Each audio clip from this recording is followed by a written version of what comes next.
华视在地新闻，乡亲啊，大家平安。今仔日是新历的1月29，旧历的12月17，礼拜五。强烈大陆冷气团到位，今仔日一直到明仔载的透早是上寒时阵。早起的上低温是伫南投的中寮8度4。气象局嘛针对9个县市来发布着黄色的灯号，平地上低温是10度以下。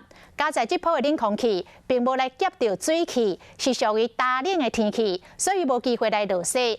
明仔载日时气温就会回转来。也毋过早暗较凉冷，咱的乡亲若要摒厝内要晒衫、要晒棉被，都要把握这几天的好天气，因为到后礼拜2，北部要搁落雨咯。一透早的天气，互人有淡薄仔加润顺，毋过一段古琴小阿公只开始唱歌。鬼花醉酒，满园竞珍醉。因为梅花嘛拢开啊，有人甲金宝贝布袋戏翁仔嘛炸出门，要赶到这个好时阵。虽然有冷气团来，毋过好佳在大雨无对咧来。对，很担心天气冷又下雨。没有，就今天是干冷，还好，运气不错，还留了方中。对，真的还蛮茂盛的，有点意外就是。有点意外，你本来很担心，一来已经光秃秃了。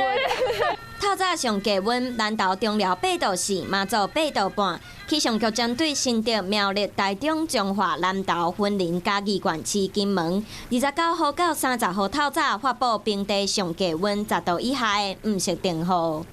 我们预估各地的高温，北部东半部大概介于15度到17度，中部南部大概是21度到24度，所以北部东半部整天感受上还是比较偏冷的。今天晚上到明天清晨还会受到辐射冷却的影响，各地早晚的气温也都还是会比较低哦。预估中部以北、东北部的低温大概是10度到12度。拜5、拜6透早是冷气团影响上明显的时阵。拜6、20到后礼拜1温差会差到7、8度。后礼拜2北部会转凉，上高温干那20度。后礼拜3会回暖，高温24度以上。